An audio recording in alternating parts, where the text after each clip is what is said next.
Fala pessoal, tudo bem? Bem-vindos a mais um Economia em 5 Minutos, podcast do Banco BV, comigo Carlos Lopes e com Roberto Padovani. E o tema da nossa conversa essa semana vai ser a taxa de câmbio, né? Câmbio que já vem há muitos meses aí oscilando nessa casa dos R$ 5 por dólar, ou próximo disso, mas mais do que oscilando apenas nesse nível, é interessante notar a baixa volatilidade da moeda, né? Tem oscilado pouco se comparado a padrões históricos do real.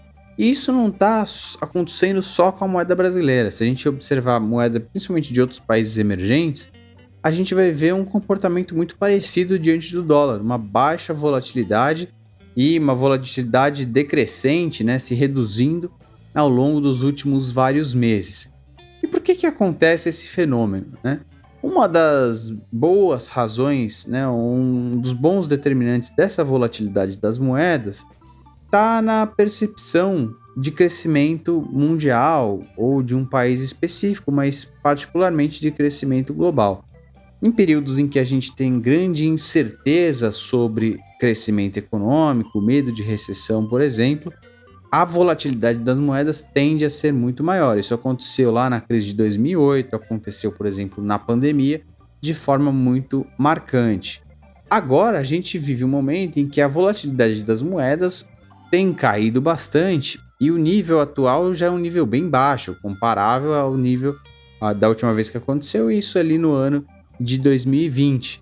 Então a gente tinha lá também um nível de volatilidade das moedas mais baixo e agora a mesma coisa. Por que isso acontece? Um dos motivos, então, essa dúvida sobre o crescimento econômico. Agora a gente tem uma dúvida menor. Os dados de economia americana indo super bem, os dados na China mostrando que tem tido algum sucesso, né? O plano do governo de estabilizar a economia, fornecendo cada vez mais estímulos para tentar conter essa desaceleração. A Europa também parando de surpreender negativamente. Então, olhando no conjunto, essas incertezas diminuíram e tem ajudado as moedas a terem uma volatilidade muito melhor. Contribui para isso também o grande volume de recursos que foi injetado nos últimos anos e principalmente durante a pandemia, né? Os bancos centrais colocando muito dinheiro para rodar na economia, e quando a gente tem elevada liquidez, como a gente fala, ou seja, muito dinheiro circulando, muito dinheiro sendo injetado, isso tende a reduzir a volatilidade dos ativos financeiros, incluindo aí as taxas de câmbio. Mas isso a gente está falando da volatilidade da moeda. Agora, qual que é a nossa perspectiva para essa segunda metade do ano? Padô? Carlos, esse ponto que você trouxe é bastante interessante. Se a gente olhar o comportamento do câmbio no Brasil nos últimos 25 anos, a gente vai ver que o risco é uma variável super importante. E é isso que você está dizendo. Em momentos de menor crescimento global, é mais difícil construir cenários, as incertezas aumentam, a qualidade das informações disponíveis piora, e não por outro motivo, os investidores ficam muito mais sensíveis aos dados de alta frequência, aos dados de curtíssimo prazo. Justamente por isso a gente tem muito mais instabilidade financeira, muito mais volatilidade. Daí essa relação que se estabeleceu entre volatilidade e menor crescimento global. Mas a tua pergunta é, dado que é isso, o que a gente deve esperar pelos próximos meses? E aí a gente tem um cenário um pouco negativo, porque a gente vê que Ásia, Europa e Estados Unidos devem mostrar menos crescimento. No caso da Ásia, a dinâmica é toda dada por China. Depois de vários anos de crescimento, a mão de obra vem se esgotando, a gente tem uma crise imobiliária também que se prolonga no tempo e muita tensão geopolítica envolvendo o país. Isso tudo faz com que a China tenha um mercado consumidor local menor e perda de mercados globais. Com menos crescimento na China, isso já afeta a expectativa em relação à economia mundial. Mas tem mais do que isso. A Europa vem enfrentando dificuldades há um bom tempo, não por outro motivo. A inflação está mais bem comportada na zona do euro do que nos Estados Unidos. E a expectativa, portanto, é que a Europa não vá ser outro motor de crescimento.